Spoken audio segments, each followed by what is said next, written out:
This is Thumbing Through the Archives, a weekly radio show and podcast focusing on Michigan history, airing every Wednesday night from 5:30 to 7 p.m. on WMIC 660 AM and 95.3 FM. Also streaming in podcast form at our website, senlacbroadcasting.com. Now your hosts, Mike Gallagher, Nick Lean, and Erica Frisbee. All right, and welcome back to another episode of Thumbing Through the Archives, a podcast exploring the oddities, curiosities, and crimes in Michigan's history.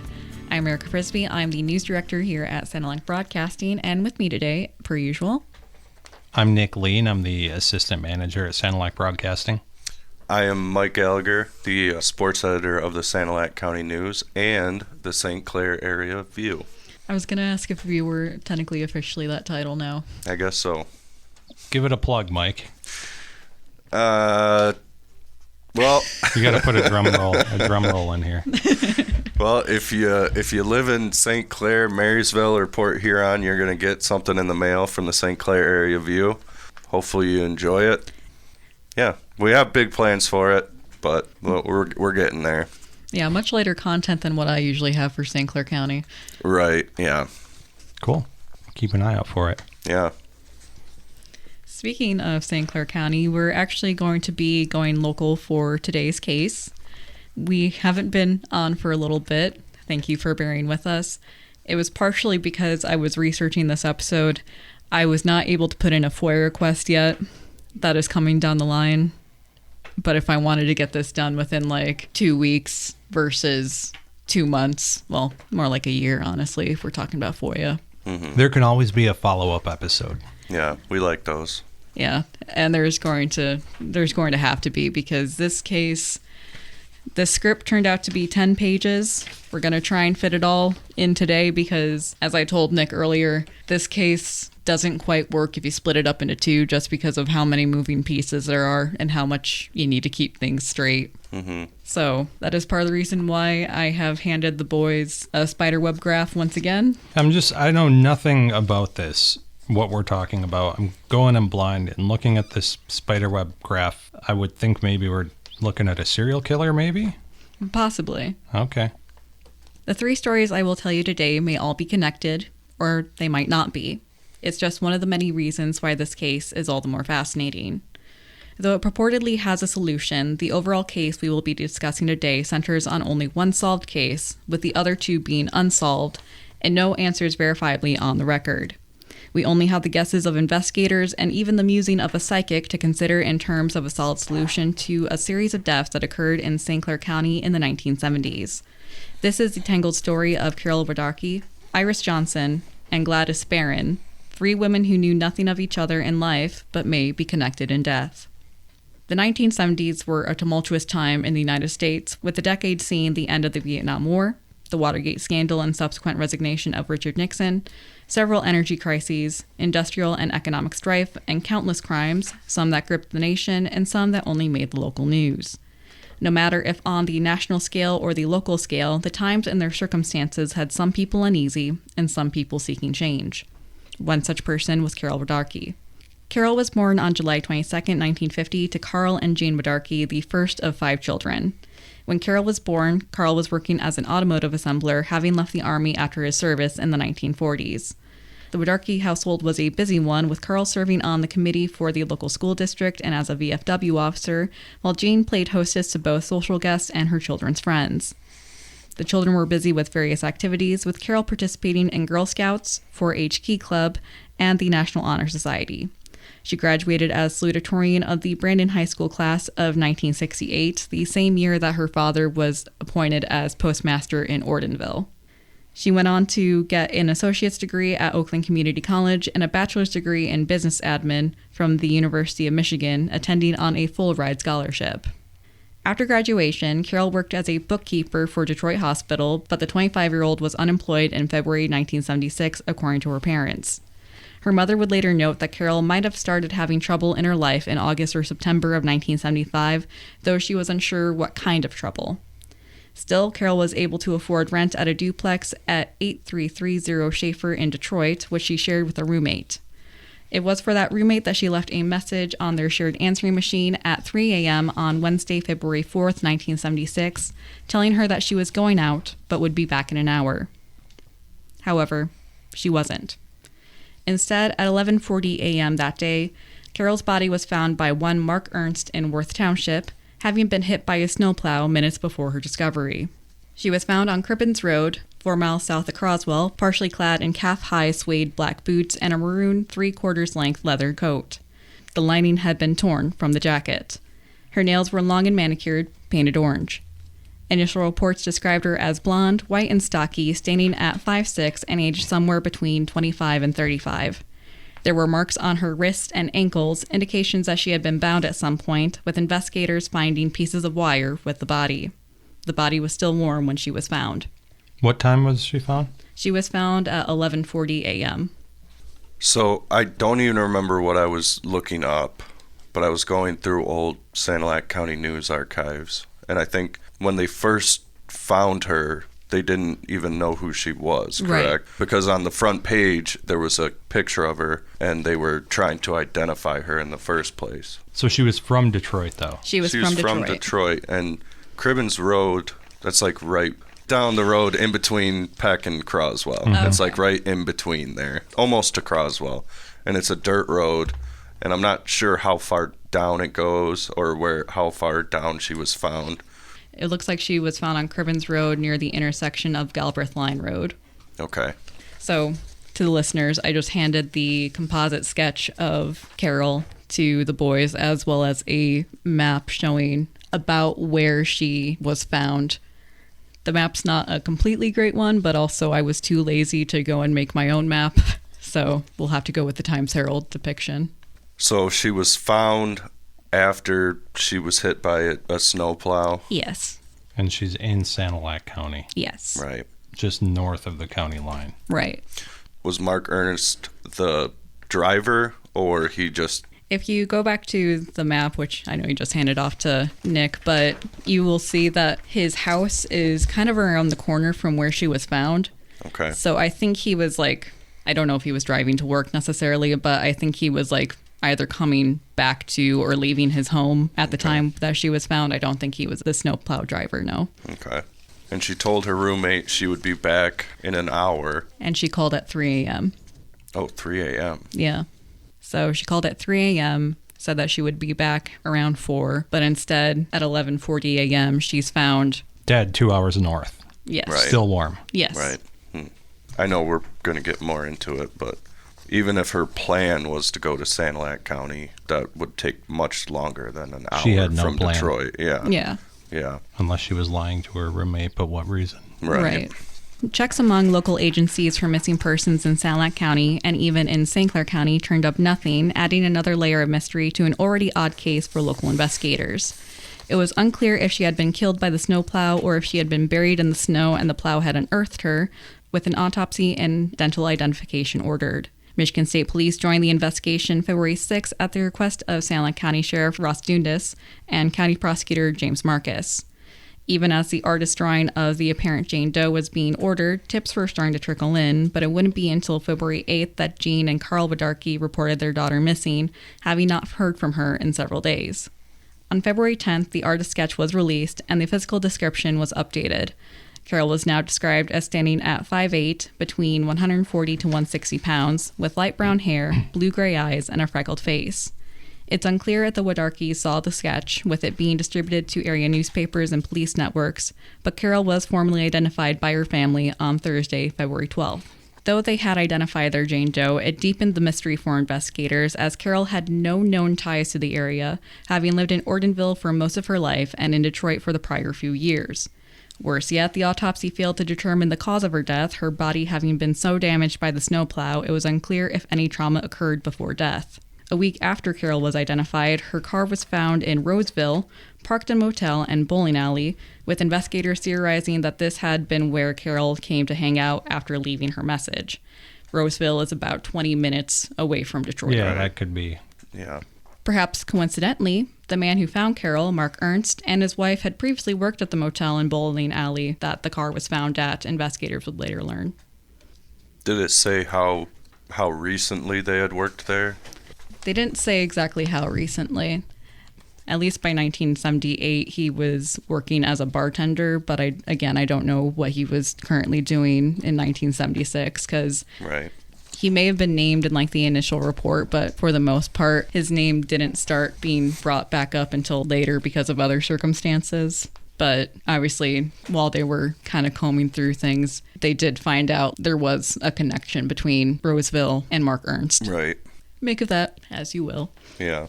So in September 1976, the Wudarcki family would offer a $2,000 reward via the Detroit News for information about the case, an offer that was extended via the Times-Herald in February 1977. To the Times-Herald, Carol's mother, Jean, would insist that her daughter had been murdered, frustrated that the event was being classified as a felony death instead. A felony death is a death caused by a felony. She further insisted that Carol had not been on drugs or alcohol, and noted that her daughter had left behind her dog, an Irish settler, in her home's basement the night of her death, despite her usual habit of taking the dog with her everywhere. Did the autopsy confirm that she wasn't on drugs or alcohol? It didn't mention anything about drugs or alcohol, so I'm going to assume that she was clean. Yeah. Also, if it was felony death. So was somebody charged with that? Was the No. driver charged with that, or just... No, it was more so just a designation on her death certificate. Okay. Apparently, to at least the mother, Carol not taking her dog with her to whatever hangout she was going to was weird, but if her car was found at a motel/bowling alley, we can also, because this isn't 2025 where emotional support animals are let into establishments, I don't think she would have brought a dog to a bowling alley at the time. Mm-hmm. So I don't know how seriously we want to take that tidbit. Also, if it was 3 a.m., she probably wasn't going to the bowling alley, right? She would have been meeting somebody at the Motel, probably. That is a good point. And speaking of meeting someone at the hotel, another possible twist to the case was reported in late April 1977 when Carol's roommate at 8330 Schaefer was found strangled in her new apartment in Detroit. The roommate, 27-year-old Mary Ann Polk, was a well-known call girl in Detroit with a black book filled with over 300 names of business executive types and other prostitutes. Also found were her business cards, which advertised these services as secretarial in nature. She and Carol shared the answering machine that would be receiving business calls for Mary's business, as it were. Okay. And she was a sex worker while Carol was living with her. Yes. It would not be until 1979 that Oakland County investigators confirmed that Carol had also been working as a prostitute. So remember how her parents were like, oh, she was unemployed when she died? She was employed. Perhaps. Self-employed. Yeah, self-employed.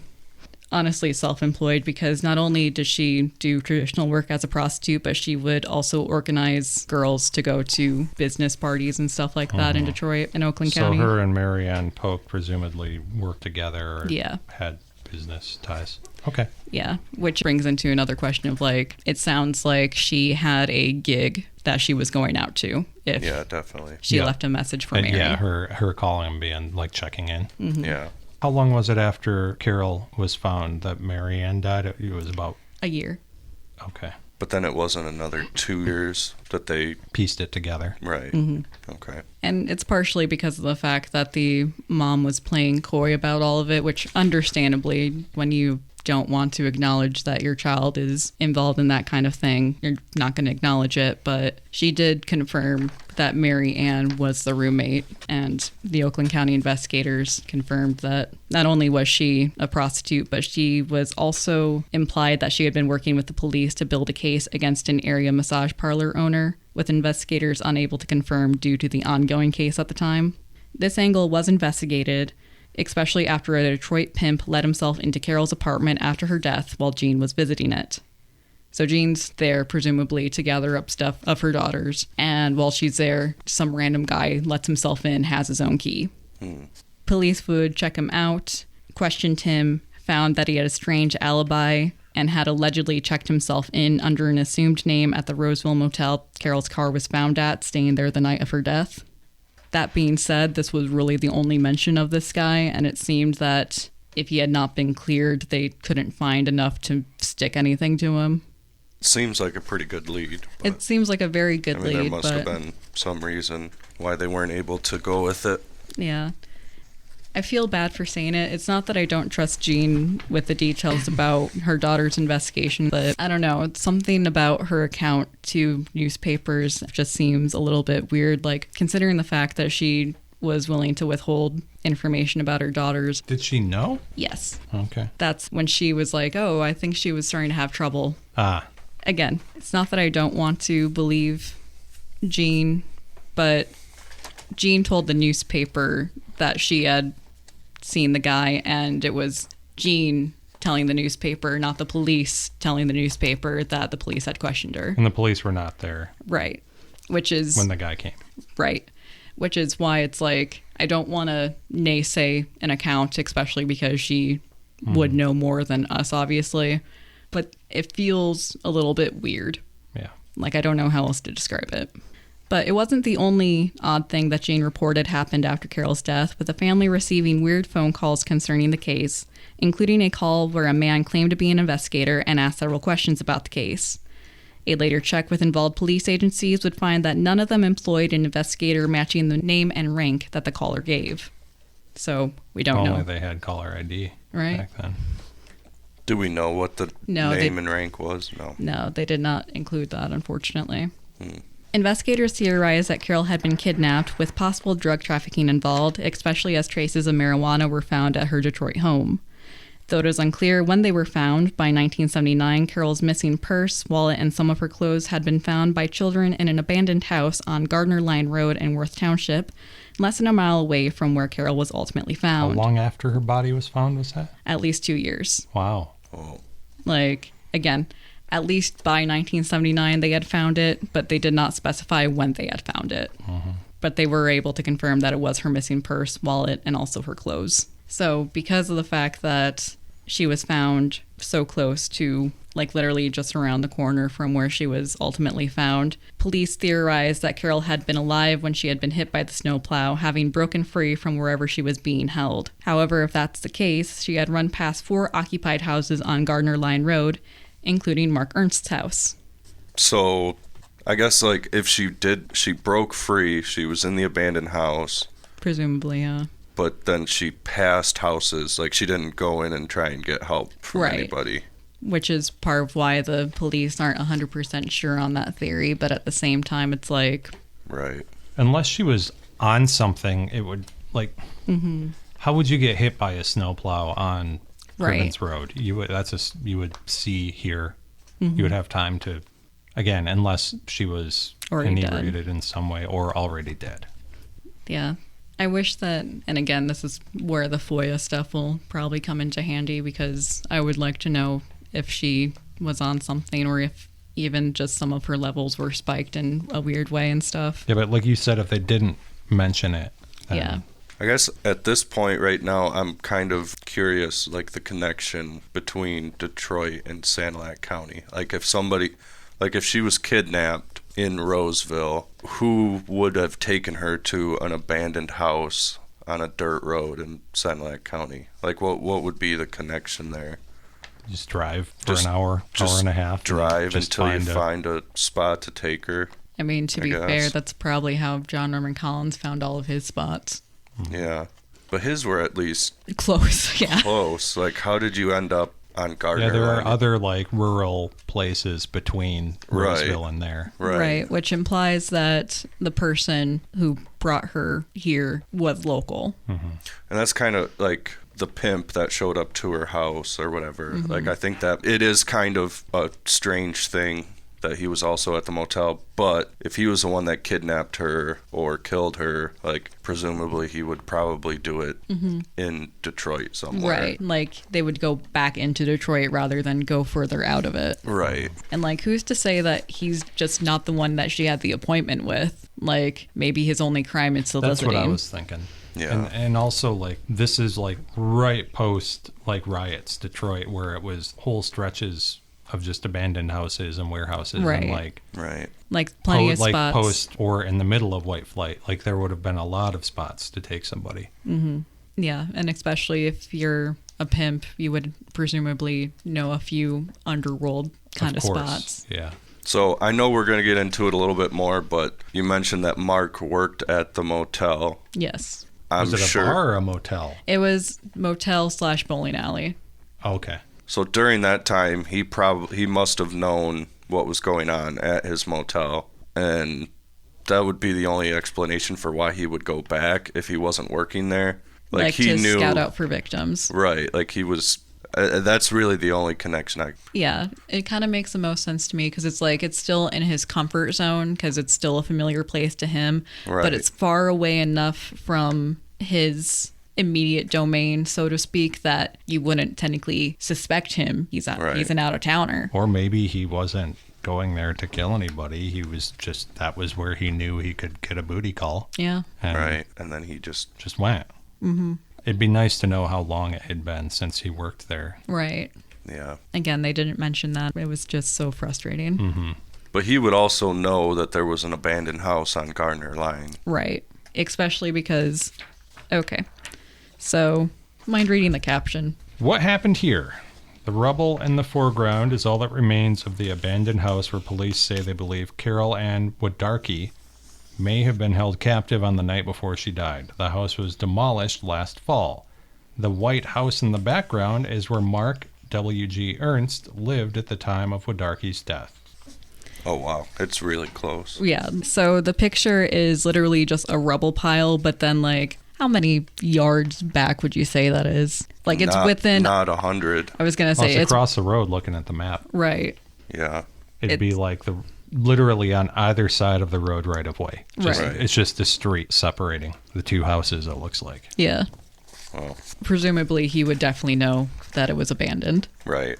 So, again, very, very weird case thus far. Technically gets a little bit weirder.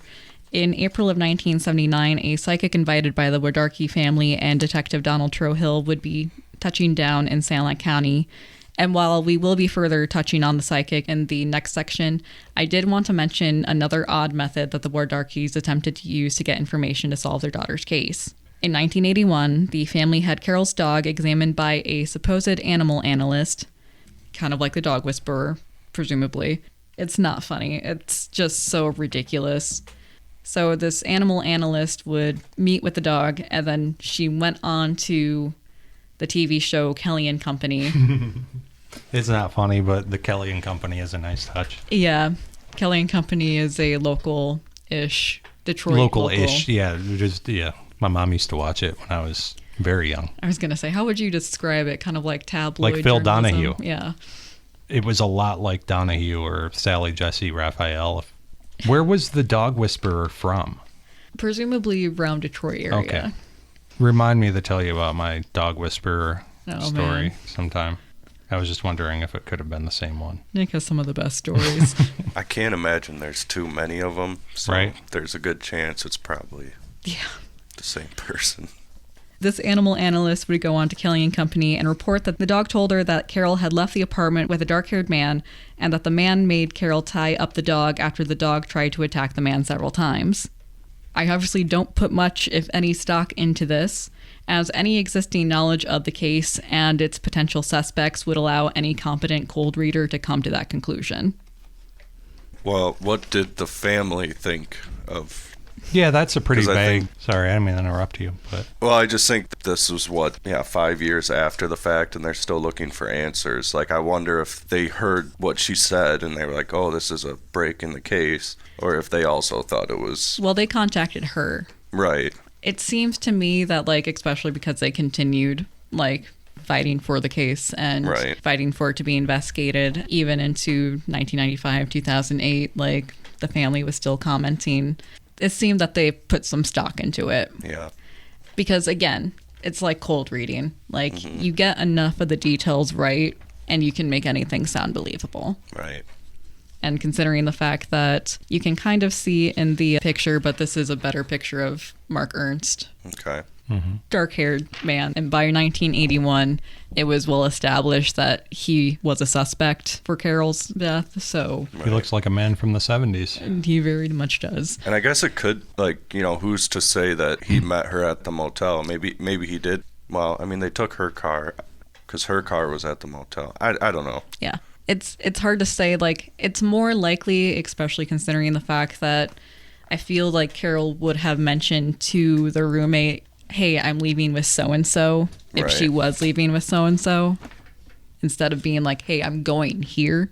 Right. Because if he picked her up from her apartment, and then if he rode, because her car was at the motel, so then his car, right, they would have found his car, or I don't know. Yeah, it's one of those things where she knew enough details to make it sound believable, but didn't know enough details for it to actually fit in any way, shape, or form. Right. I'm hoping that the police didn't put much stock into the animal analyst either, but considering the fact that they did technically contact and employ a psychic in this case, right, it's a 50-50 chance. I wonder if that was a more common thing back in the day, because they did the same thing with John Norman Collins. I was going to say, which nowadays I don't think and I guess usually it's the psychics contacting the police, right, to be like, I had a dream. Right. I don't think the Sanilac County Sheriff's Department would announce that they're working with a psychic or anything, but I also don't think that they would or do. Or would even entertain it. But. Right. Right. But it seemed like back in the day it was a more common thing. At least 1960s, 1970s, they were more open to it, which, again, this is also the era where they're still doing like polygraphs and truth serum stuff. Right. And it was probably also much harder to solve crimes back then. Yeah, they were still, like, DNA was still technically being developed, like, as the analysis tools. Literally, the closest that they had to DNA identification was that they could match blood types to people. Right. And blood type is great. Blood type can tell you a lot, but unfortunately, as in one of the cases here, sometimes multiple suspects and also the victim have the same blood type. Then what do you do? Yeah.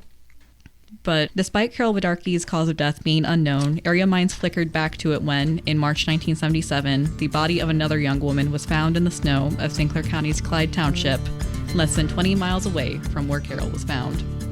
And we'll take our first break.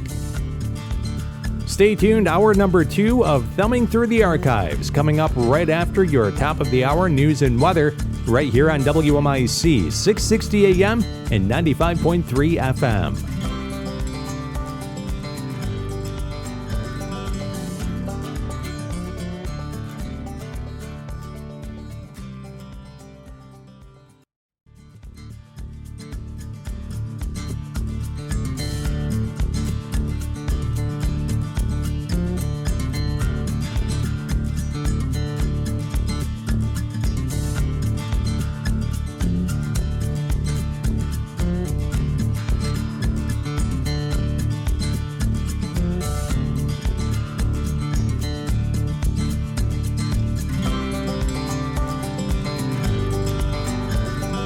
We are back, so kind of jumped off here with a little bit of a cliffhanger, but we'll jump right back into the information. So Iris Christine Johnston was about 5 years younger than Carol when she went missing almost a year after Carol's death in February 1976. So Carol died February 1976. In January 1977, Iris Christine Johnston goes missing. Iris, who had been born in Sarnia, Ontario on October 16, 1956 to John and Rosemary Fox, had relocated to Port Huron in 1975 following her divorce from Donald Armstrong. They had married when Iris was 18 and while Donald was on the run from authorities due to armed robbery charges. Though the marriage only lasted for 2 years and saw Iris convincing her husband to turn himself in, it did produce a son who accompanied Iris when she moved. In 1976, she began dating 27-year-old William Johnston, a single father of 2 who worked in Romeo at a Ford Motor Company plant, with the pair marrying in 1977. With their 3 children, the couple lived at a home located at 1875 Harvey Road in Sparlingville, about 5 miles outside of Port Huron. William was helping Iris as she worked towards American citizenship. So, Iris, age 20, left her home on Friday, January 14th, 1977 to run errands. So, she had been trying to back out of the driveway. Instead, you know how some driveways have the ditches on the side? She put herself in the ditch. Her husband had a friend over. They were watching football. She came in, was like, hey, can you get me out? They bicker a little bit, but he ultimately goes out, starts trying to pull the car out of the ditch, and she leaves for the store on foot. Later investigation would trace Iris's movements as follows. Between 8 and 9 p.m., she stopped at Stone Markets in Sparlingville for cigarettes. before continuing on to the open pantry store at 10th and Oak Streets in Port Huron for milk. At 9 p.m., she stopped at her sister-in-law's home in Port Huron, visiting for an hour before walking towards downtown Port Huron. This is all on foot? On foot. Okay. By 10:30 p.m., she was seen at Port Huron's Colony Bar, located at 321 Huron Avenue, with two men hanging out with them until at least 1:30 a.m. when she was last seen. It is unknown if she left with the men, with one man described as white, age 27, standing at 6 feet tall with curly red hair, while the other man was described as white, slender, aged 23 to 25 years old, standing at 5'7", with long, dark brown hair. While everything has been on foot, it should be noted that it's unclear if she got to the bar on foot. Mm-hmm. I should note that it was technically illegal for her to be in the bar at the time because in 1972, the drinking age got dropped to 18, I believe. Mm-hmm. So she was 20, she could be in there, and then it was like popped back up in 1978 or 79. However, by midnight, having not heard from his wife, William called the police to report her missing, with police urging the husband to wait the standard 48 hours before officially reporting Iris missing. But something in William's gut told him that something terrible had happened to his wife, especially as she didn't return the next day, nor the day after that. 3 days later, her coat and shoes would be found in the area of Knoche Township's Deuce, Fargo, and Emily City roads. Oh. Her picture and description went into the newspaper. Stood at 5'7", weighs 115 pounds, with long light brown hair and blue eyes, last seen wearing blue jeans, a plaid blouse, her coat and shoes. Friends and relatives in Sarnia were questioned, but they hadn't seen nor heard from Iris either. An air search was conducted January 19th in the area that the coat was found, and again on January 22nd in the Beards Hills area, with no clues found. The second search was prompted after Iris's cosmetic case and purse were found on Clyde Township's M136 between Kingsley and Glyshaw Roads, with her bloodstained jeans being found the same day in Knoche Township. That area always creeps me out. Oh, does it? Beards Hills. Yeah. It would be easy for someone to hide a body there. It's also relatively close to Port Huron. Yeah. But not, like, very close. Like, if they were on foot. Or, I mean, I guess at that point, you know, she was with those men. You know, maybe they were in a car or something. But you said Fargo and Emily City Road? Deuce, Fargo, and Emily City Roads, Where they found, like, her stuff. Mm-hmm.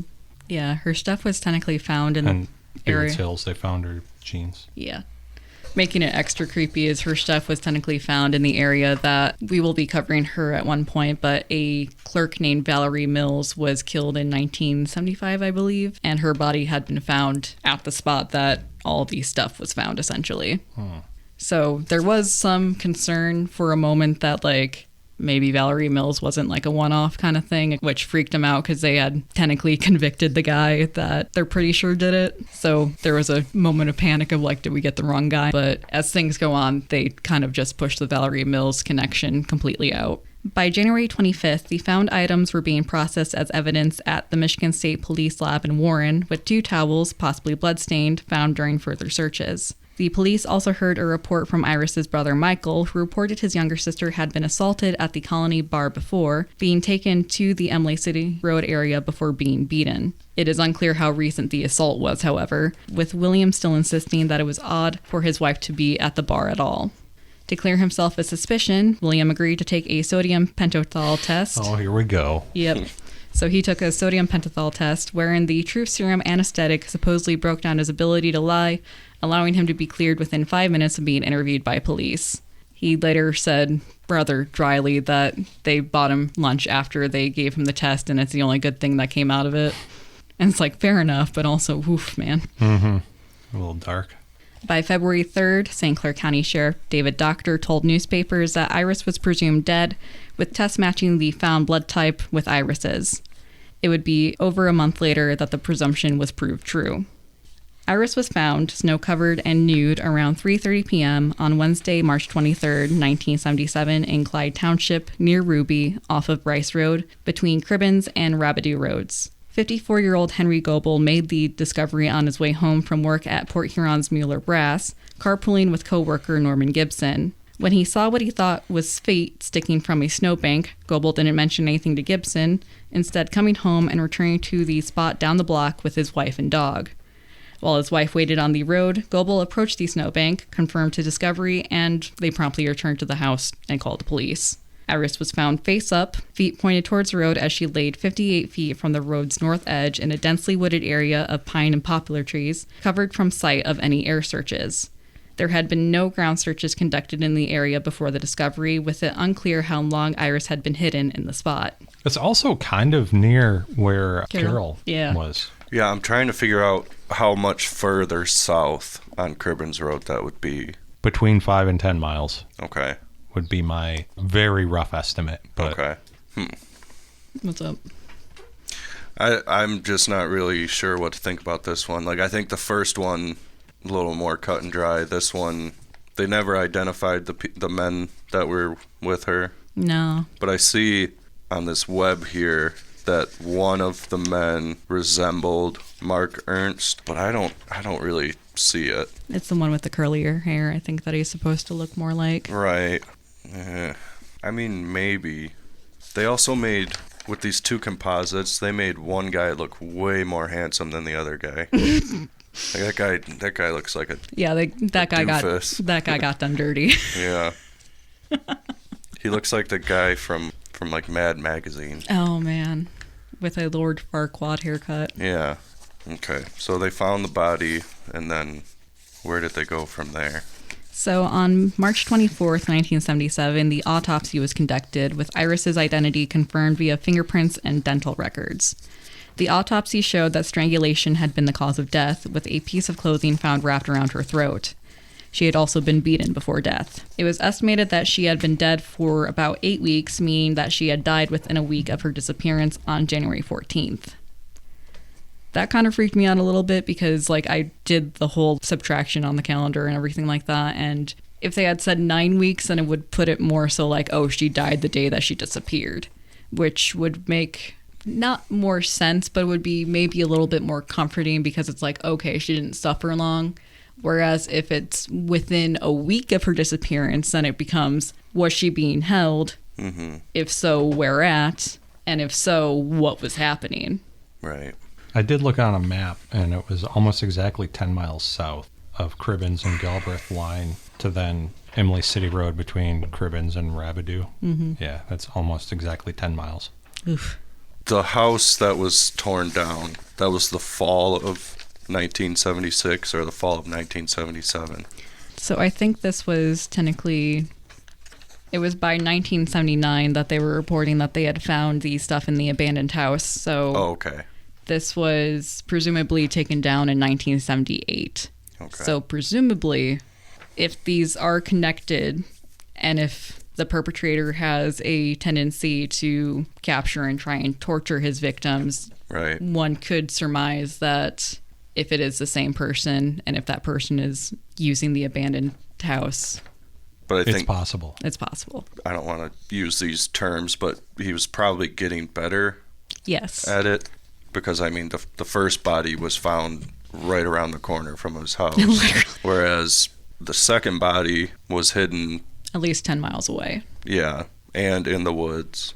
But I don't know. I don't know. I'm not really sold that they're even connected at all. Which is fair. Because I think with Carol's murder, like, I think it was planned out. Mm-hmm. Where this one is more of just like a circumstantial thing. Mm-hmm. What does it for me is like all the locations. There's a lot of coincidences there. Yeah. Yeah. It was estimated that she had been dead for 8 weeks, meaning she had died within a week of her disappearance on January 14th. No evidence indicated a struggle from Iris, with evidence being sent for a sexual assault test, with those results being unreported. So I'm going to hope and pray that means that she was not violated like that. Mm-hmm.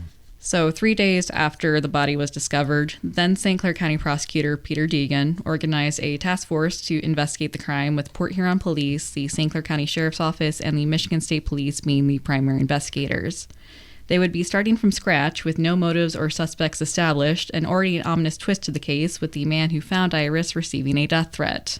Found folded up in his mailbox by his post carrier, who mistook the note for a request for stamps, the note read, "You shouldn't have found the body. Now you're going to die." Huh? Though it was ultimately shrugged off by both investigators and the Goebels as a prank, it did not change the fact that it was their best lead for a time, with area business leaders eventually beginning a $10,000 tip fund in hopes of spurring tips on.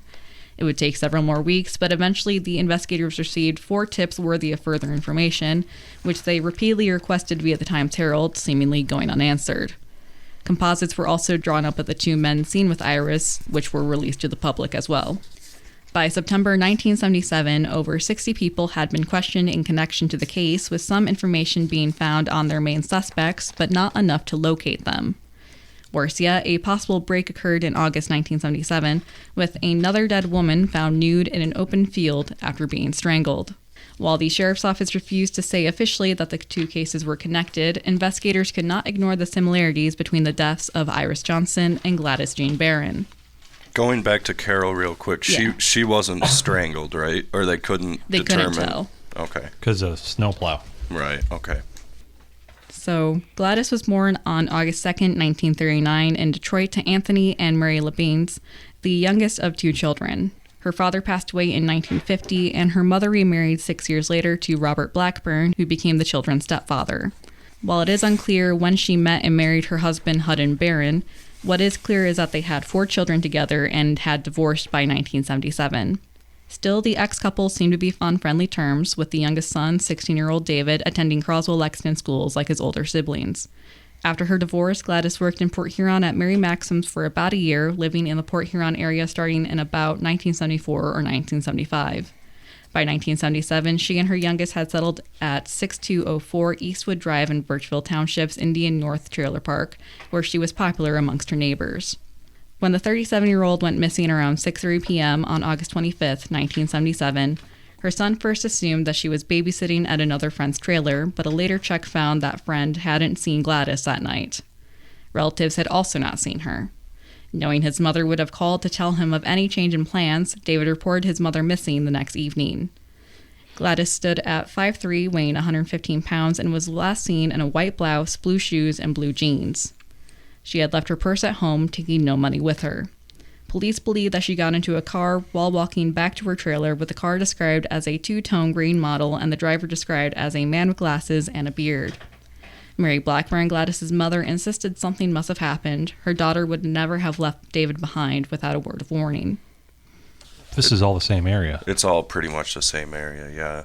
Give or take like a couple of roads, yeah. 10 to 20 miles. Did you find a serial killer? Is there other people that have reported, that have made that connection, or is it yes and no? It's like the Times-Herald has been not pushing it, but it's definitely whenever they cover the Iris Johnston and Carol Wudarcki stuff, they usually mention Mark Ernst. Mm-hmm. On this map here, I would say maybe 10 miles that way would be Cribbins Road. Mm-hmm. Mm-hmm. He's just going 10 miles by 10 miles each time. Right. I see here on the web that he was convicted for her murder, and I'm interested to hear what the connection was. Mm-hmm. With Carol, I kind of get that one, the connection at least. Iris, I don't really see it, but this one, I was going to say, if he was convicted for it. I was going to say, Iris becomes connected to Mark if you believe that Mark is responsible for Gladys, and that whoever took out Gladys also took out Iris. Okay. Gladys is technically the connection in a weird way between Iris and Mark. Okay. Because if he is a serial killer, it's definitely the establishment of a modus operandi. He knows how he likes to take out his victims. So less than a week later, after she was reported missing, foul play was already being suspected, with a Birchville Township couple being interviewed about a woman matching Gladys's description. They had seen the woman in a passenger seat of a car. The car was apparently coming out of the trailer park.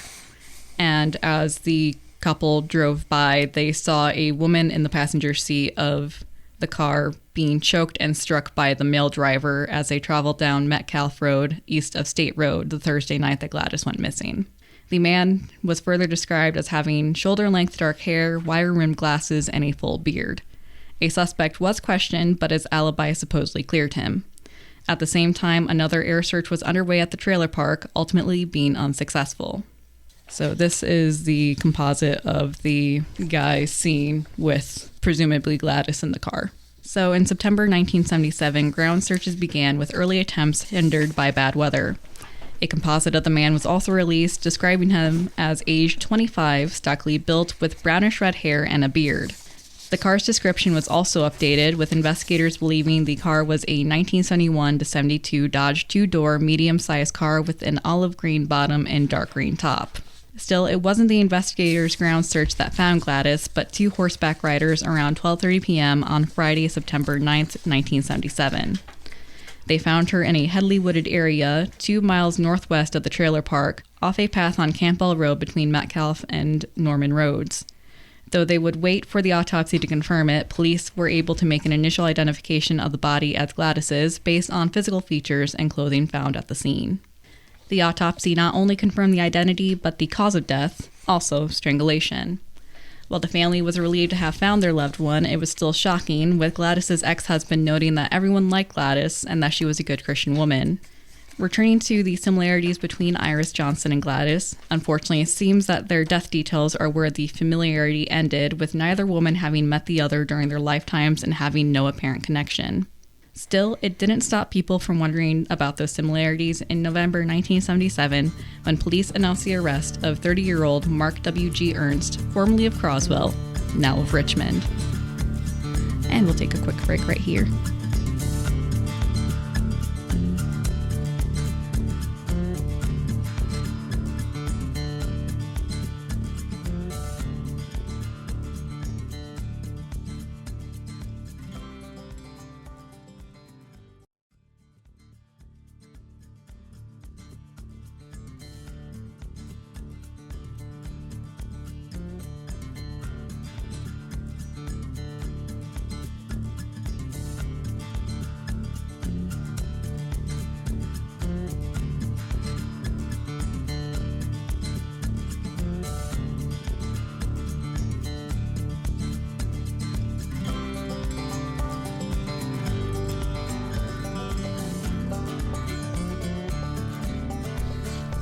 Let me introduce you to our main suspect, as it were.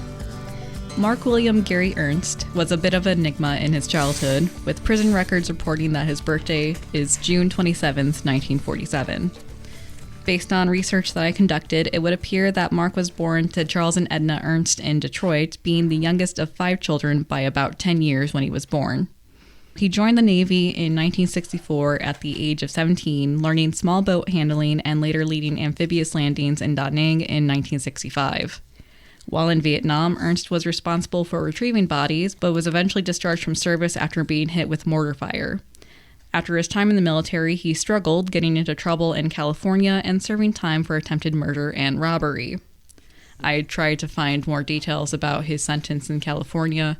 I was not able to.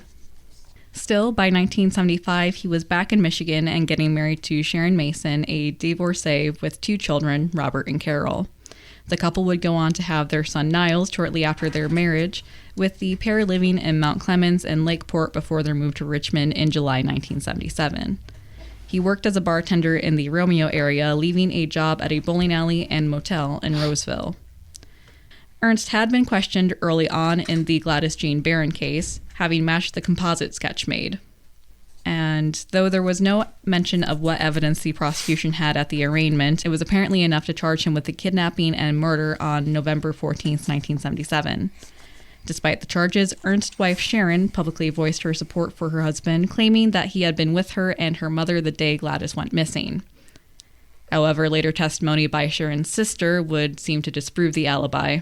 The sister was asked, "Did you see Mark at home?" And she replied, "No, I didn't see him." Considering the fact that he was supposed to be there the whole day, if you have one hole, the whole thing is... Mm-hmm. So just really quickly, they lived in Mount Clemens, and then they lived on Cribbins Road or on Gardner Line. When did they live in Lakeport? It wasn't clear. Okay. When he was arrested, like they had only been living in Richmond since July. Right, because they lived on Gardner Line in 76, and then by 77 they lived in Richmond. But Lakeport is basically where that trailer park is why I was... Oh. Like, I think you can even see... I don't know if I have the map anymore, but That's basically the trailer park here. Lakeport is here. Okay. Like that part of the lake shore. Okay. So he would have still been, oh my God. I don't know, but we don't know when Right. he lived in Lakeport, but that's probably the connection. I was going to say, it definitely isn't helpful because it was recent enough / within the same time frame. Right. Despite the fact that Sharon's sister would disprove the alibi later on, Sharon insisted of her husband's innocence, citing his lack of abuse towards her at home and also an arm injury that he apparently acquired from a car accident a week prior to Gladys's disappearance. So Ernst's preliminary examination in district court saw 11 witnesses testify for the prosecution, with witnesses placing Ernst at the trailer park and talking with Gladys, including a friend of Ernst who identified Gladys and Ernst in Ernst's car. An 11-year-old girl even testified that Ernst had offered her a ride home that day too at the trailer park, which she had refused before running for home. So before he allegedly picked up Gladys, he stopped an 11-year-old girl who was walking in the trailer park back to her home and was like, "Hey, do you want a ride?" And she was like, "Nope," and she just hightailed it. And I can't help but think back to how John Norman Collins was talking to all those girls on the day that he kidnapped Karen. Right. So when Iris was killed, I think you said that it was unreported if she was sexually assaulted, and they couldn't tell with Carol. Did they know about Gladys? It doesn't appear that she was sexually assaulted. They did not mention anything about running a test / any indications that she had been. Okay. That being said, when you're found in the nude, it's understandable why they would presume that. Right. For all we know, especially having been news writers ourselves, it could possibly be that the Times Herald was softening the story for their readers. Right. It's like, yeah, they did get sexually assaulted, but we don't need to mention that because... Right, yeah. I'm just curious if there was a pattern. And like you mentioned a kid, was he just planning on murdering them? Or like what? I don't know. Yeah, it seemed like the prosecutors would allege that him trying to pick up the 11-year-old showed that he was prowling for a victim. Okay. Which I kind of have to agree with the look of that there. Was there any attempt by the prosecutors, and this might be a spoiler, but did they ever make an attempt to tie him into the other two at all? Not the prosecutors, but definitely the investigators. It wasn't until, this is technically a spoiler, but we're going to get there anyways. The psychic? Well, yes and no. It was after Ernst was convicted that they felt that they possibly had not enough necessarily, but they were like, well, he's going to jail anyways. Like, what else could he lose by confessing to this stuff if he did do it? So let's ask him. Right. Okay. The prosecutor himself didn't try and tie any of the other two cases in, which is probably a good thing because, again, with Carol's, it wasn't even officially a murder. Gotcha. So the couple who had allegedly seen Gladys being attacked also testified during the arraignment, telling the court they had been driving on Metcalfe Road around 6 p.m. on Thursday, August 24th, 1977, when they saw a car coming out of the trailer park. As it did, the door swung open and a woman attempted to flee from the car, but the car swerved, slamming the door before continuing on. As they passed the pair, the husband turned to the wife and noted that they needed to call someone, that the attack happening in the next car was more than just a domestic disagreement, with Gladys being choked with both hands. Though police were called, the car in question had disappeared into the evening by the time an officer could respond to the scene. So, honestly, kudos to the couple who saw something and said something. So... 2 employees at businesses near the trailer park in Birchville Township testified that Ernst had been in the area before the disappearance around 6 p.m., stopping by the stores at 4:30 p.m. and 5:30 p.m. The preliminary examination also saw heightened emotions, with Gladys's ex-husband assaulting Ernst, hitting him in the face before being ordered from the courtroom. Good for him. Yeah. Bound over to circuit court, Ernst would have his trial set for May 16th, 1978. Jury selection began a week later in St. Clair County Circuit Court and took about 6 hours with Judge Halford Streeter presiding. 6 men and 6 women were chosen for the panel from a pool of 68 people. The case had at least 2 odd breaks happening during it due to Judge Streeter's other obligations, including presiding over another case in a different county entirely. which understandable, like there are traveling judges / if you need to substitute, Right. that is a thing. But that being said, Such a high profile case. such a high profile case to have like 2 almost week-long disruptions. Right. Luckily, it wasn't enough for an appeals court to grant an appeal for, but it definitely was something that the appeals court criticized the judge for doing. What was the judge's name? Halford Streeter. The first weird break seemingly happened after jury selection. So jury selection technically was May 25th, but testimony did not start for the trial until June 15th, with 5 witnesses being called to testify. Defense attorney and future St. Clair County Judge Dan J. Kelly argued that Ernst was being used as a scapegoat, that there was no evidence or eyewitness testimony that could actually prove the prosecution's case. Testimony included Gladys' son David, who did testify that he didn't think his mother knew Ernst or had met him previously. Testimony the next day by another witness would put Ernst squarely at the trailer park, with that witness being familiar with Ernst because he frequented the store the witness worked at. So apparently it was the witness was in a group of friends. They were on like a porch. They saw the car pull over as Jean was walking and Knew it was his because she saw him at her place of employment. yeah. And apparently the witness / the group that they were in were talking amongst themselves and had specifically noted the identification of both people. Like, oh, I wonder what Jane Barron is doing with Mark Ernst. And then when they left, oh, there goes Mark. What was the trailer park called again? Indian North. Thank you. So by June 20th, the trial was due to finish up, with the jury hearing testimony from 4 Michigan State investigators, including a criminologist who said that hair found in Ernst's car matched Gladys's, based on hair taken from Gladys's clothes and during the autopsy.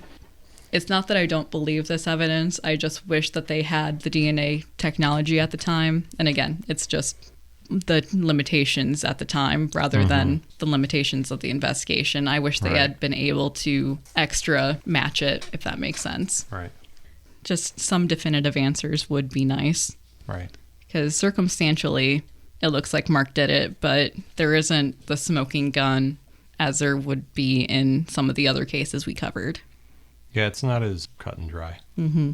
It wouldn't be until Tuesday, June 27th, that final arguments were made, not because of testimony or evidence, but again, due to the judge being called away on other business. So at the beginning of the trial, they had a weird break, and then towards the very end of the trial, they had a weird break. By the time that final arguments were made, 30 witnesses had testified for the prosecution, while 3 testified for the defense, including Ernst's sister-in-law, who threw doubt on his alibi after admitting that she had not seen him at his Richmond home the day of the disappearance, despite Sharon insisting her husband was there the whole day. Adding to that oddness were the 2 conflicting stories Ernst gave police for how his glasses were broken, first saying it was due to a car accident before later saying they were broken while he played racquetball. He ultimately chose not to testify in his own defense. When the jury was sent to deliberate, they were given seven verdict options: innocent, first-degree murder, second-degree murder, voluntary manslaughter, involuntary manslaughter, assault with intent to kill, and assault with intent to do great bodily harm less than murder. I don't know why so many options. Seems a little excessive. It does. It feels like somebody is sure that he did something. Mm-hmm. Even more sure than the people of Melvin were of McPhee's guilt, Right. kind of thing. Despite his defense lawyer insisting that eyewitness testimony was faulty and inconsistent, the jury ultimately convicted Ernst of first-degree murder following 6 hours of deliberation. Ernst denied having even met Gladys and insisted he would appeal. He was sentenced to life in prison on Monday, July 24th, 1978, being sent to Jackson Prison originally. When cleaning his cell at the St. Clair County Jail, it was found that Ernst had managed to get a hacksaw and had sawed through 2 bars in his former cell. He had threatened to escape at least once, but the rumors were dismissed as prisoner bravado. Police theorized that the sawing had occurred during his last day in the cell, with the bars ultimately being welded back and Jackson Prison being warned. Though his appeals would be ultimately denied, Ernst seemed to adapt to prison life, joining the prison's chapter of Vietnam Veterans of America, becoming the chapter's executive vice president by 1985. It appeared that his experiences in Vietnam had severely affected him, as they had with many other veterans coming back, At one point, while he was in prison, Ernst had to stay for 3 days in the prison's quote-unquote rubber room after he had a breakdown and attacked a guard after reminiscing with some other veterans about their time in Vietnam. Well, and you mentioned he was picking up bodies. Yes. Yeah. In an article from the Jackson Citizen Patriot in 1979, Ernst said of his experience, quote, "The first couple months in Vietnam, I frequently got sick. After that, the violence and unstructured way of life almost felt good, like the old cowboy movies where you were respected if you had a gun strapped to your hip. The people we saw were rarely the middle class, such as merchants. Mostly we came into contact with poor people dealing with our officers in black market goods. So social rules didn't mean much when I came back. I would go to anti-war rallies and realize that everyone was down on me for pulling the trigger. The Navy taught me how to mow people down. I was programmed to kill. It didn't teach me how to be a person again." So is he still proclaiming his innocence? Yes. He technically yes, but at the same time it's weird because in the articles talking about the VVA and about his advocacy for Vietnam veterans, he never denies his crime. It's like he's in here for this.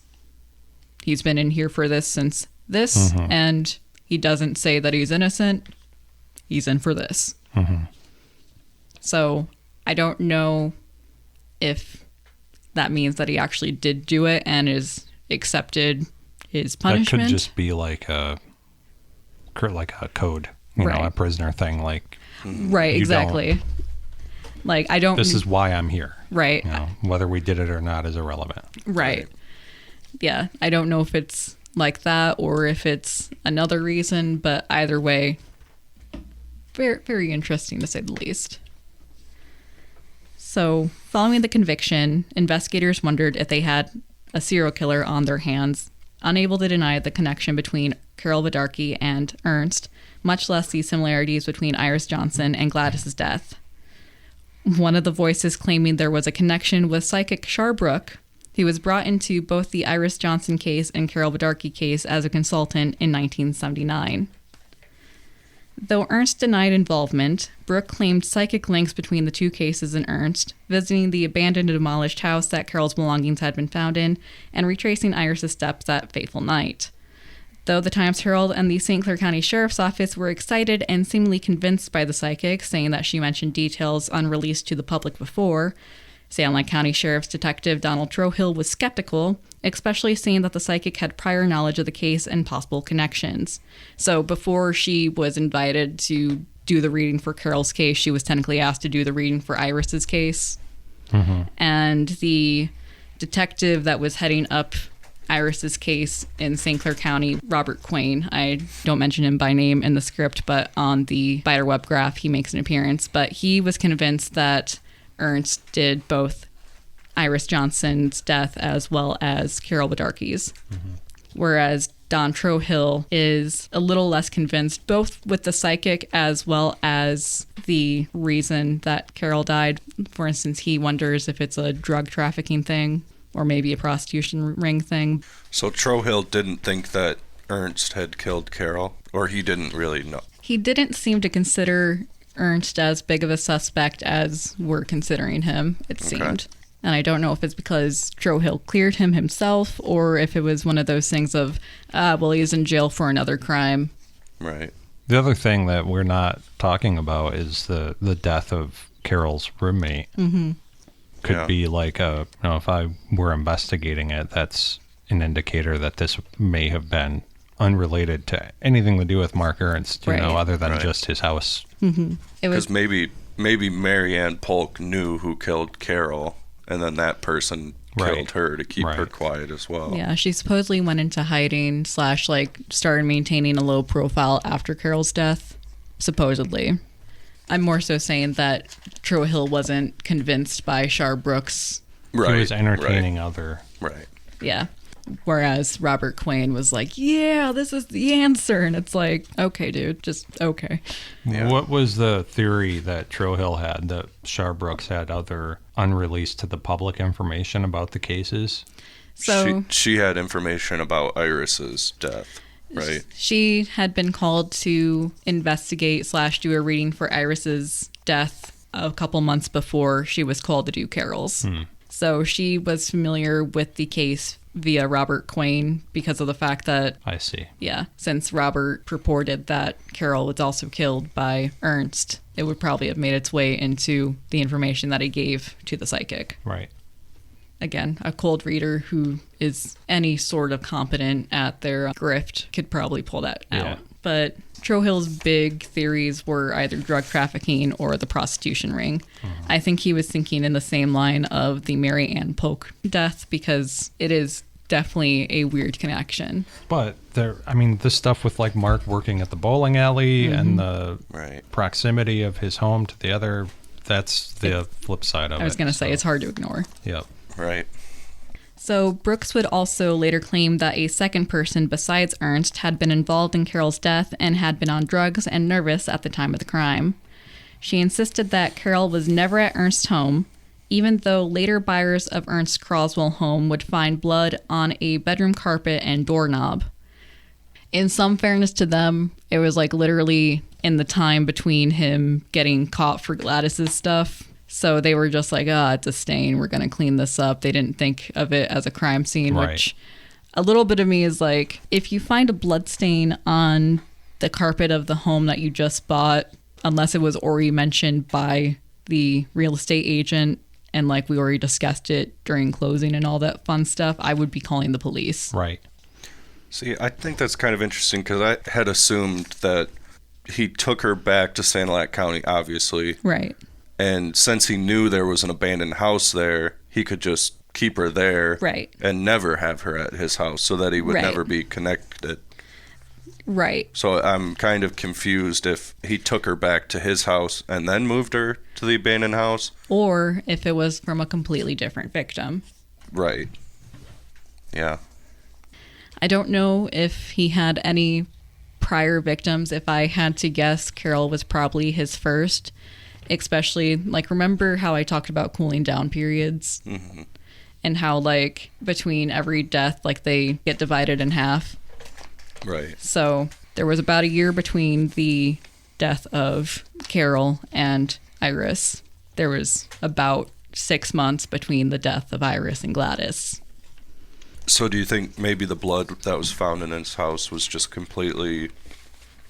Like, it could have been something from, like, the family.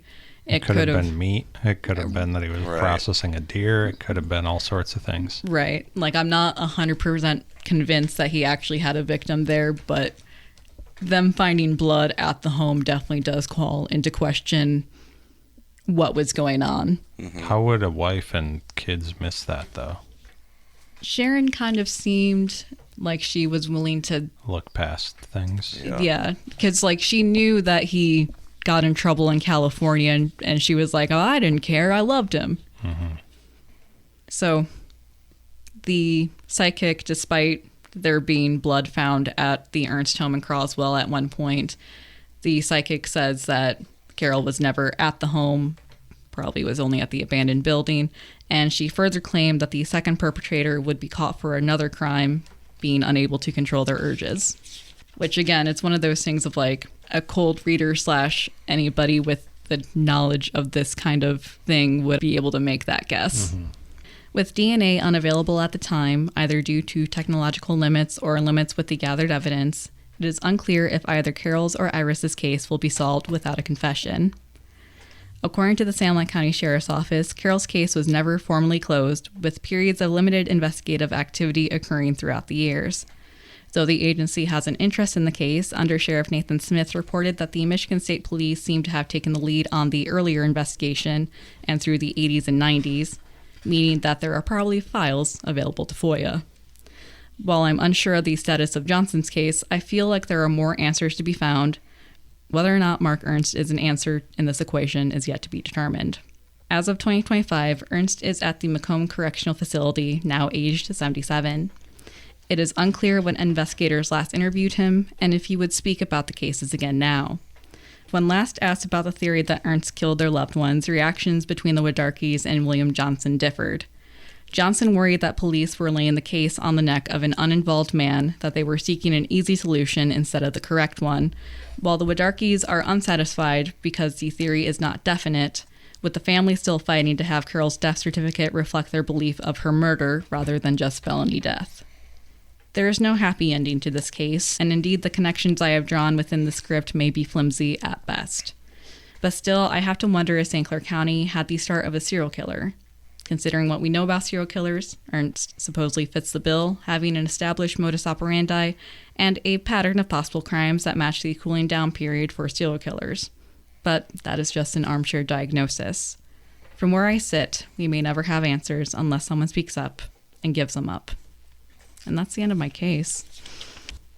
I think it's interesting, the husband of Iris Johnston, how he felt. Because I kind of think he's right. Like, obviously, he killed Gladys. I also think he killed Carol, although it is a lot weirder and there's a lot more variables. But I don't, it's hard to see any connection to Iris other than it was in a similar area. Similar area. If he was in, how far is Lakeport from Port Huron? Not far. Yeah, like 10 minutes. I was going to say, like, as shown in the fact that he tried to stop the 11-year-old, it appears that he was a prowler. Like, he would prowl for his victims if he was a serial killer. And if he was in Lakeport at the time of Iris's death or anywhere near there, who's to say that he didn't just go into Port Huron to do some prowling? It would be interesting to know when he lived in Lakeport. Yeah, again, it was an interesting case, but I was very frustrated by how vague some of the details were. Right. Because it would seem like in 1977 he lived in Richmond. In 1976 he lived in Croswell. It would be weird to have another, like, in between he lived, you know, within a year he lived in 3 different places. I don't think that would really be possible. It's really hard to say, because from my understanding of the family's, like, finances and stuff like that, it was very much like, again, he was a bartender for his main job. Right. Not that you can't raise a family on bartenders' wages. It's definitely difficult nowadays, but, like, it seemed more like that was one of 2 or even 3 jobs kind of thing. So who's to say that they didn't get, like, evicted or they weren't moving around for new jobs? He might have been getting VA money too. That's right. True too. I'm also kind of curious with the first murder, like, what his plan was. Like, if he left her at the abandoned house and then did he just, like, go home and then just hoped that she would be there? Like, I was gonna say, the fact that they said it was wire, because usually when they're like, oh, she was bound, it's usually like rope or twine or something like that. This was wire. right. So I kind of wonder if, even if it wasn't Mark Ernst, if whoever had Carol hidden away in the abandoned house, if they thought it's wire, she's not going to break loose. Right. Because it definitely seems to me like, oh crap, I just came back, the girl's missing. Right. There's only so far she can go.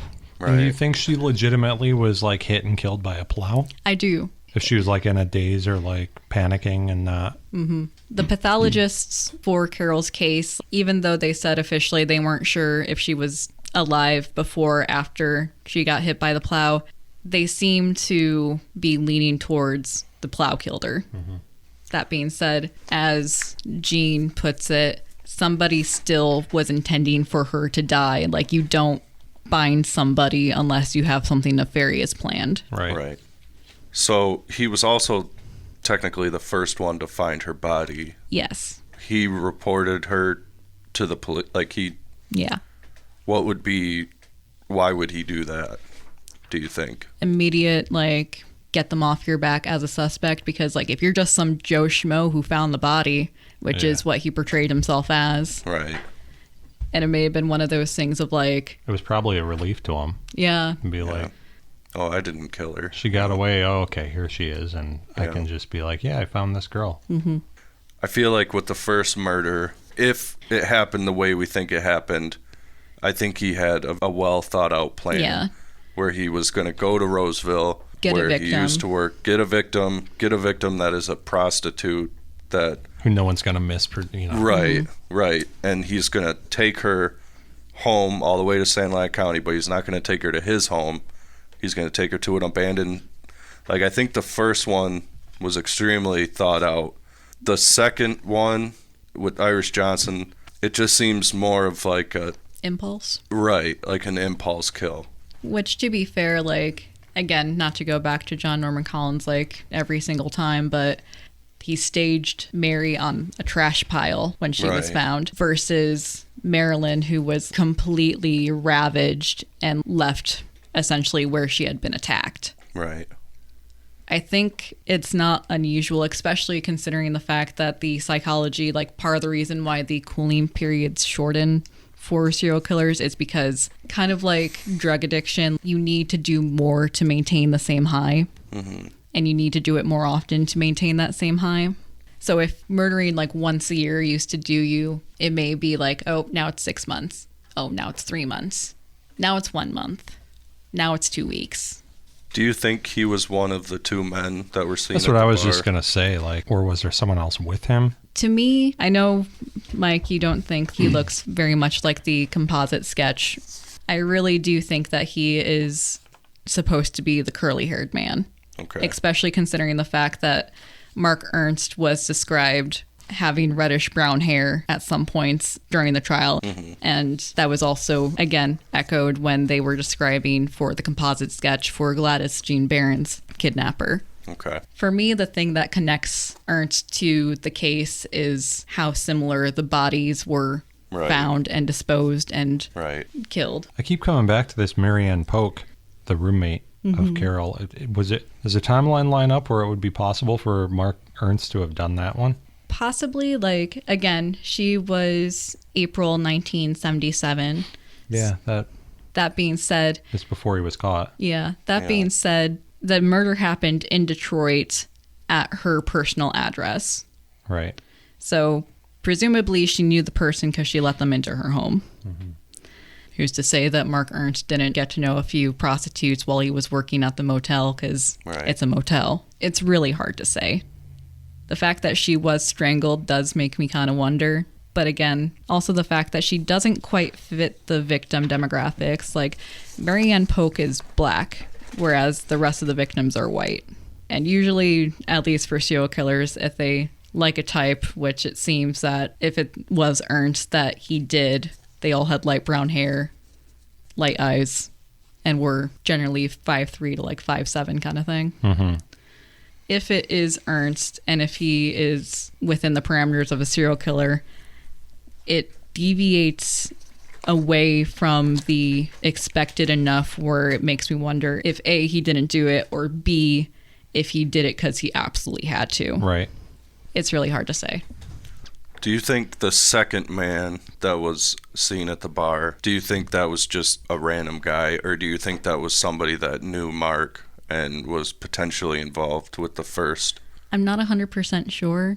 Because the psychic said that there was another man involved with the first one, which, again, whatever, but... Again, it's a psychic, so take it as you will. But it is definitely interesting. Because it could have just been another guy that happened to be at the bar talking to them. Right. Because obviously the third murder, he didn't have a partner. Mm-hmm. And again, considering the fact that Iris was not seen leaving with the two men, just seen hanging out with them, nobody technically saw her leave. It's really hard to say. Yeah, they could have just been drinking together. Right. But if it was someone he would have known, that assuming it was Mark Ernst, and this second person was someone that knew Mark, once it came out that Mark was a killer, that person would have come forward. You would hope, yeah. Right. Unless they were also complicit. Yeah, unless they were involved. Or if they knew that they were a suspect and they were scared.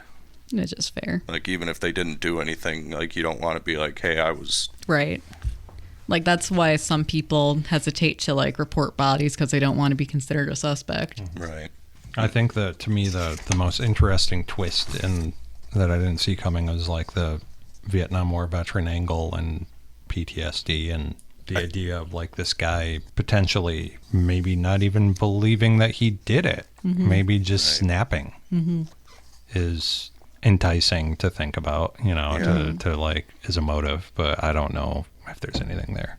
I think that's happened a couple times. on this show where you can kind of pinpoint like why the person was like that or what, made them that way. And like, you're not necessarily sympathetic for them, but you understand what, happened. Yeah. Like the one with the St. Clair judge and his kid, that was Wilbur and William Ham. Yeah. Yeah, you can like rationalize why they did it. Right.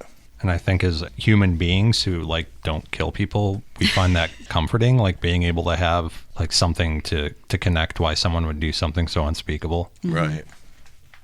The Vietnam angle I found very interesting as well, because as you noted, like they were taught to dehumanize the opposing side. It's honestly surprising that more people didn't come back and turn into serial killers, Maybe they did. Maybe they did, yeah. Yeah. Well, I think you should get an interview with Mark Ernst. Yeah. Again, if you would even Macomb. talk about any of it. Considering the fact that I'm already planning on getting the FOIA stuff Yeah, I for hope all you do. this. Yeah. I definitely want to see like Carol's, of course, but I'm very curious about Iris's as well. Yeah. So who are you going to file them with? Sanilac County, St. Clair County? Michigan The State Police. State Police, yeah. All three? Technically, I should probably do all three, but considering the fact that they were like just working on the Karen Humphrey case, and they consider when they have the cases open, they don't like to release the files, even via FOIA stuff. So I feel like I will get the farthest with the Michigan State Police, in part because they also have all the lab stuff, because that is the one bad/nice thing about the Thumb area, is the fact that we are so small, we don't have any independent labs of our own. Right. So we have to contract with the Michigan State Police. But on the bright side, that means that the Michigan State Police has all the stuff. Right. And the stuff you would get from a county level would be irrelevant, because what you're getting from Michigan State Police would be the answer to the problem kind of thing. Yeah. Again, considering the fact that I got 300 pages of almost unreadable test results for the Douglas Jean Bowers case, which we will also be recovering again soon. Mike, you seem like you're trying to solve this. I just think it's pretty interesting. Like, I think the first murder is pretty cut and dry, because there's too many things that would be like, there's a lot of things that you could say were just a coincidence or circumstantial, or like, yeah, he used to work at that motel. Yeah, he lived right next to the abandoned house, but he didn't do it. But I really think that he did the first one. Obviously, the third one. The second one, I think, is the most... Yeah, I don't know if I'm convinced he had anything to do with the second one. Right. Other than the proximity and the manner of death. I don't... Or maybe he saw her walking around before the bar, because she was walking for hours, right? Yeah. Like, at least 2 to 3. Maybe he was following her for a while. Maybe he wasn't with her in the bar, but I don't know. Yeah, it's very hard to say. Like, a bit of me was, like, not annoyed with the reporting for the Iris Johnston case, but with how much they were like, oh, it's definitely Mark Ernst who did this, and trying to lay at his feet, they didn't present as much of the connections as they did with Carol and Gladys. Right. Which, like, again, we can make some guesses of our own. Like, for instance, if he was in Lakeport, or honestly in any of the places except for maybe Mount Clemens. Right. That he had been living at during the time that we're talking about, he would have had the proximity, modus operandi, disposal. It seems to fit. So it's one of those things of like, if he didn't do it, is it a copycat, or is it just someone who has the same kind of twisted mind as Mark Ernst? Right. In a way, I think it's more comforting to think it's just one person. Yeah. Because then it's like, oh, well, we've contained the threat. We've got this guy. It's the manner of death that convinces me that Iris Johnston is part of this series. Right. Now, Mark worked at a bar in Romeo, right? I keep saying Irish Johnston. Iris Johnston's husband did work at he worked in Romeo as well. Yeah, at a Ford motor plant. So maybe there's a connection there. But I don't know. Yeah, again, it would be a very tangential and maybe circumstantial one at that. Right. Well, the only other two things I had, the guy who got the letter in the mail saying that he shouldn't have found the body and that he was going to get killed, and they were just like, oh, it's just a prank. I'd be pretty pissed if I was that guy. And the cops told me, like, nah, don't worry about it. Well, like, the guy himself was also like, oh, this is a prank. Okay. The guy himself, like, if anything, like, the wife was kind of like, this is still scary. Right, like, I would be a little more concerned about it. Because, like, it's kind of a messed up prank in the first place. Oh, 100%. Yeah. I also feel bad for the post carrier who was like, oh, they're just asking for stamps. Yeah. Oh. Yeah. And then the other thing, I know this was 50 years ago now or whatever, but the fact that he was able to get a hacksaw into jail. I'm still trying to figure that out, too. That's pretty insane. And that he was able to cut off Two bars. Like, Yeah, when you were talking about that, I was wondering, how do you do that without anyone hearing? right. It was like in a county, like small, County jail. He was And in the like, St. Clair County Jail. like a at that time. holding cell kind of thing, maybe. Right. yeah, like, So, like, not technically a prison, but it's still a jail. Like, yeah. People would hear it. Right. And how would you ever get a hacksaw into a jail? Again, Probably easier than you would a prison. yeah. Right. Less secure. Right. I was going to say, considering how ride or die Sharon was until they got divorced, Right. She baked him a cake. probably. Yeah. Big cake.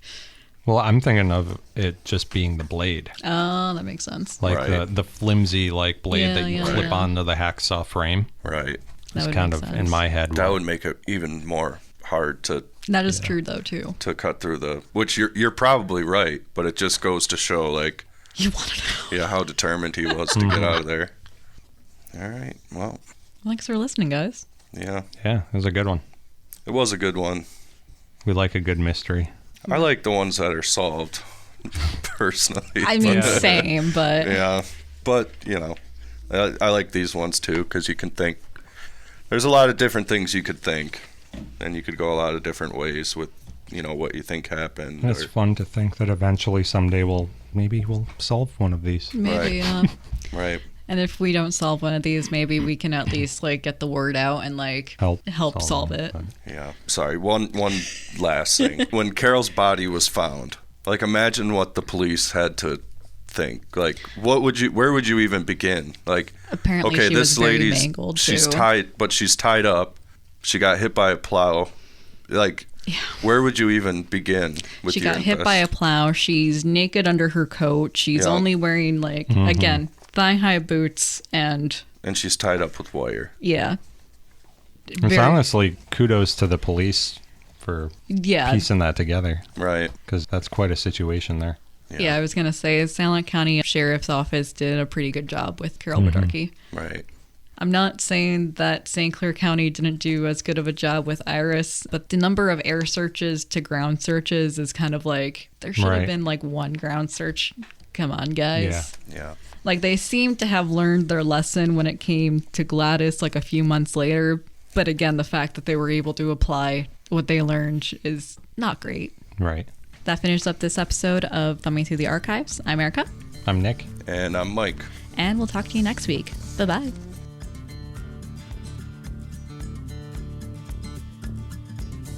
This has been another edition of Thumbing Through the Archives on WMIC 660 AM and 95.3 FM. Catch this episode in podcast form every Thursday after the program on our website at sanilacbroadcasting.com. Thumbing Through the Archives, produced by Mike Gallagher, Nick Lean, and Erica Frisbee, with assistance from Catherine Connolly.